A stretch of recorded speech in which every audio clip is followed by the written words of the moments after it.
Alafia. I'm Philip John Nymark. I'm the founder of the IFA Foundation International. I used to be the head of the IFA Foundation of North America. And I don't know what we'd go to after international, but that has become our audience. Actually, there's people from all over the world that come to be initiated, that come to see the Orisha Gardens, that want to experience what it is going on there, and it's attracting so many people, so many thoughtful people in so many ways.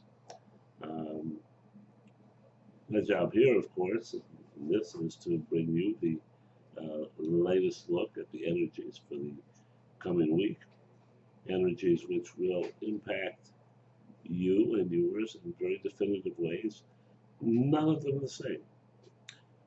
This is a universe of just streaming possibilities.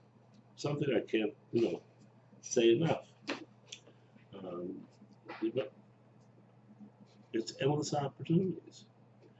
And unfortunately, in this configuration, we have begun to view those kind of flashy, forgive me, trashy things as most important. Those things which give us the most excitement, and that will provide that excitement to you for a day, a week, a month, and then it will fade into nothingness and it's on to the next.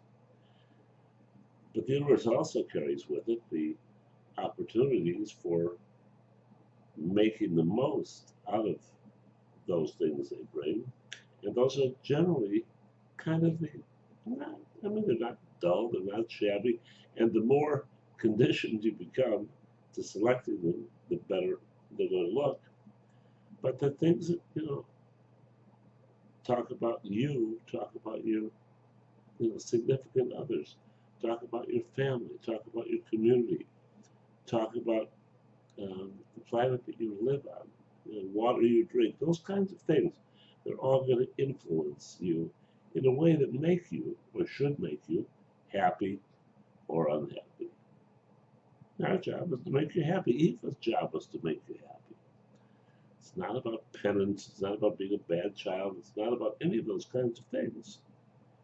It's about following a path that leads to universal happiness. Not the same kind of thing for everybody. Everybody's not going to have 2.3 children or whatever it is. But each and every one of the things that you, encounter and deal with is going to come with its own set of directions if you follow them to give you the most enhanced, productive, fulfilled life possible. At any rate, speaking of that, I had an interesting question come from out of the blue. My wife, Ivasa, who fields most of the questions at this point in our life, said, I won't leave the person's name out, but wanted to touch base with her, with me, with us, to see what it was exactly that the foundation was doing right now. What did we think, is the road to all of this? And what they're really looking for when they ask a question like that is you're looking for a set of values. And my immediate reaction, by the way, you said in a second, was tell her, we do our work. It's always in progress. We're always progressing. Yesterday's, big event is today's old news, and it's on to the next. And that's what IFA is about.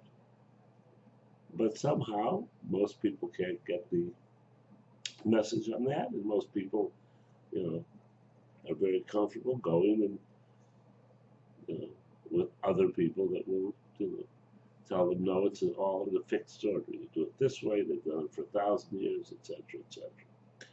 So, basically, by the way, we are working on a new way of describing and fulfilling um, the Odu, a critically important thing, critically important.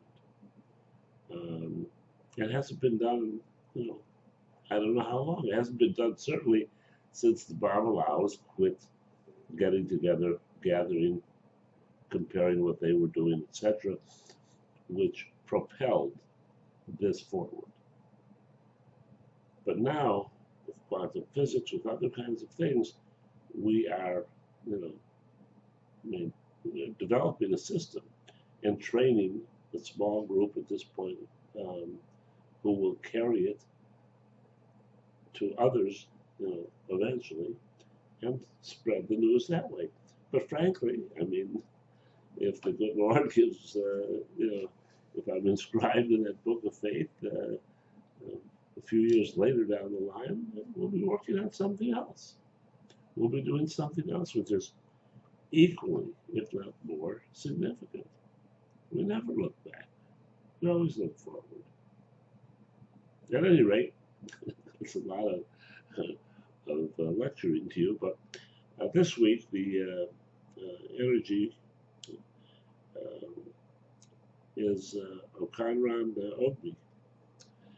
And Okanran is the energy of more feminine than masculine behavior. That doesn't mean if you're a guy you can't do this, you can't do that. It means if you're a guy, tone it down a little. Try to understand what other people are saying. Try to understand the nuances. Share it with other people. If you're a woman, it means ramp it up even more. I guess the universe does draw a line between men and women. And on the other side is Ogbi. That is all those opportunities I was talking to you about. And for the first time in heaven knows how long, we come array 2 weeks in a row. How about that, huh? And it's array because on the temporal everyday side, it's Ogbi.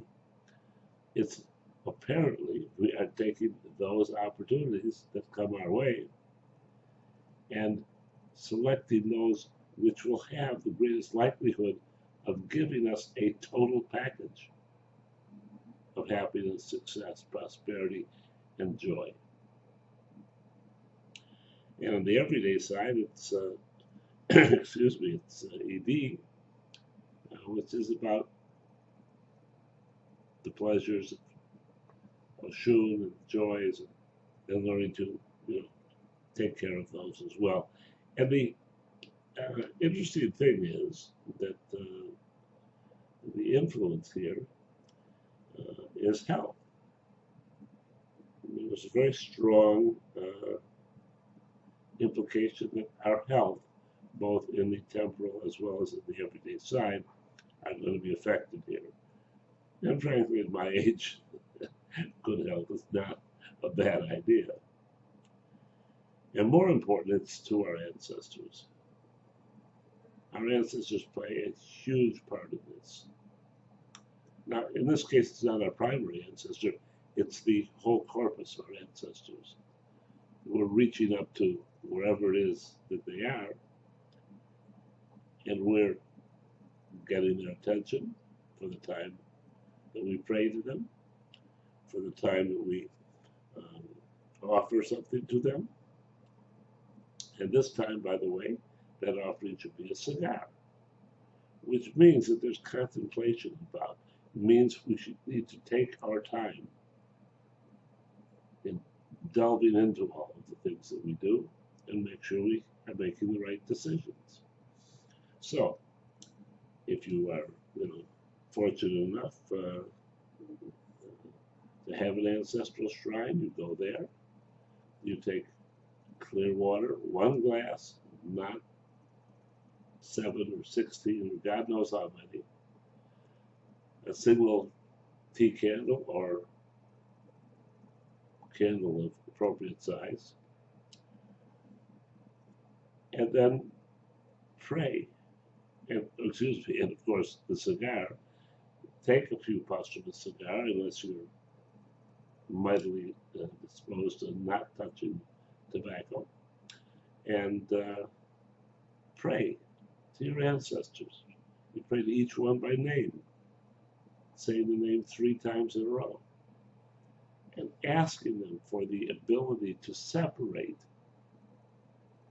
the beauty of life that can be from the chaos of what life is turning out to be.